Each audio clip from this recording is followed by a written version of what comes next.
मैंने मेरे स्टूडेंट्स के लिए 2020 में बहुत सारी आरटीआईज को फाइल किया था, जैसा कि आप देख सकते हो।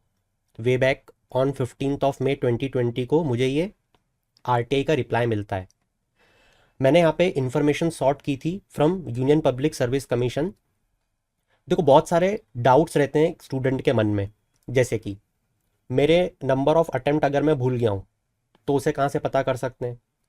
अगर रोल नंबर मुझे पता करना है, मेरे पास से एडमिट कार्ड मिस हो गया है, मुझे कोई ईमेल नहीं मिल रहा है, तो क्या कर सकते हैं। अगर मैं इस एग्ज़ाम में अपेयर होना चाहता हूँ, एग्ज़ाम एग्ज़ाम हॉल में बैठ के इस एग्ज़ाम को देना चाहता हूँ, मगर मैं नहीं चाहता कि वो अटेम्प्ट काउंट हो एग्ज़ाम में, तो क्या ये पॉसिबल है। मतलब कि मैं फॉर्म भर दूँ, मैं एग्ज़ाम भी दे दूँ, मगर मेरा अटेम्प्ट ही काउंट ना हो, तो क्या ये पॉसिबल है। हाँ। अगर गलती से एग्ज़ाम में मैं बैठूँ और एग्ज़ाम गलती से निकल जाए, जिसको मैं चाह रहा था कि अटेम्प्ट काउंट ना हो, तो क्या वो अटेम्प्ट काउंट हो जाए, मतलब मैं एग्ज़ाम के लिए वापस से बिल्कुल एलिजिबल हूँ, प्री निकाल के मेंस में अटेम्प्ट दे दूँ। जवाब है हाँ। और भी बहुत सारी चीज़ें। तो ये 7 से 8 आरटीआई जो मैंने फाइल की थी, इसमें बहुत सारी चीज़ें समझ में आती है। ठीक है, देखो, जैसे एग्जाम्पल के तौर पे यहाँ पे हमें इस आरटीआई में लिखा हुआ दिखता है। सब्जेक्ट क्या था, इंफॉर्मेशन मांगी थी आरटीआई एक्ट के अंतर्गत। अब ये होता है आरटीआई का सदुपयोग। वो क्या बताते हैं कि आपकी ऑनलाइन आरटीआई रिक्वेस्ट हमें इस नंबर से मिलती है, फलाना नेम का, इसको छुपा देते हैं। ठीक है, ये मिलती है। ये आपको इन्फॉर्म किया जाता है कि total number of attempts already availed in civil service examination is not available. ये इन्फॉर्म किया जाता है कि टोटल नंबर ऑफ अटेम्प्ट्स जो हैं, जो आपने ऑलरेडी अवेल कर लिए हैं सिविल सर्विस एग्जामिनेशन में, वो अवेलेबल नहीं है इन कंपाइल्ड फॉर्म में, है ना। तो वो जब आप वहां पे पहुंचोगे फाइनल स्टेज में, तब वो आपका कंपाइलेशन निकालेंगे। ठीक है, and hence can not be provided, तो है ही नहीं तो देंगे कहाँ से। तो यहाँ से एक चीज़ समझ में आ गई कि कंपाइल्ड फॉर्म में उनके पास है ही नहीं। बहुत बढ़िया।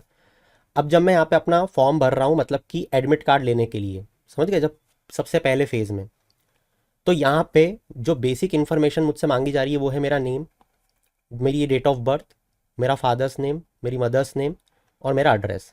राइट। अब एड्रेस को ट्वीक करना तो 2 सेकंड का काम है ना, किसी भी मित्र किसी भी रिश्तेदार का वो कर दो। इसके बाद अब यहाँ पे जो अटेम्प्ट काउंट होता है, वो अटेम्प्ट काउंट होता है नेम, डेट ऑफ बर्थ, ये चीज़ें उनके पास कंपाइल्ड फॉर्म में, वो अगर सर्च करेंगे तो यहाँ पे उनको मिलेगी। राइट। बट अगर यहाँ पे फादर्स नेम और मदर्स नेम में कुछ माइनस से चेंजेस अगर मैं कर दूं, जैसे कि मिडिल में लेट सपोजिटली जी लगाना, मैं सिर्फ एग्जांपल दे रहा हूँ, तरीके बहुत सारे हैं, बट अगर फादर्स और मदर्स नेम में ये माइन्यूट से चेंजेस कर दिए जाएं, तो यहाँ पे जो आपका अटेम्प्ट काउंट होगा, वो जो एप्लीकेंट का नाम है वो तो नाम ही बदल जाएगा, क्योंकि एक नाम के एप्लीकेंट बहुत सारे हो सकते हैं, बट फादर्स नेम और मदर्स नेम और डेट ऑफ बर्थ, ये चारों के थ्रू वो एग्जैक्ट एप्लीकेंट को पकड़ लेंगे कि एप्लीकेंट है, उसका अटेम्प्ट काउंट हो जाएगा।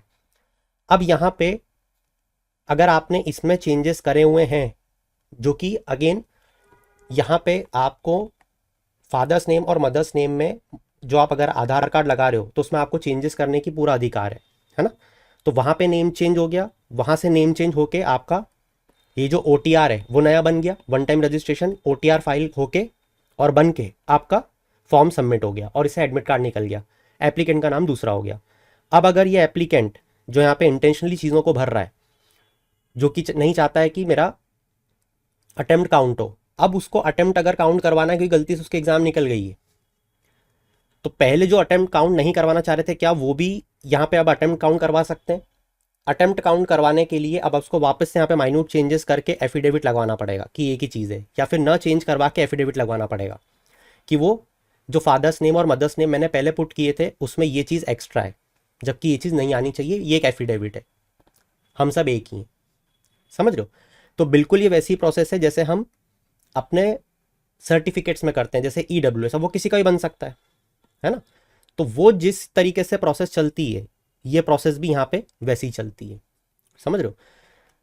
तो यहाँ पे इस तरीके से हमको कुछ चीज़ समझ में आती है कि अगर रोल नंबर आप मांगना चाहोगे, नहीं दे पाएंगे, उनके पास कंपाइल फॉर्म में नहीं है।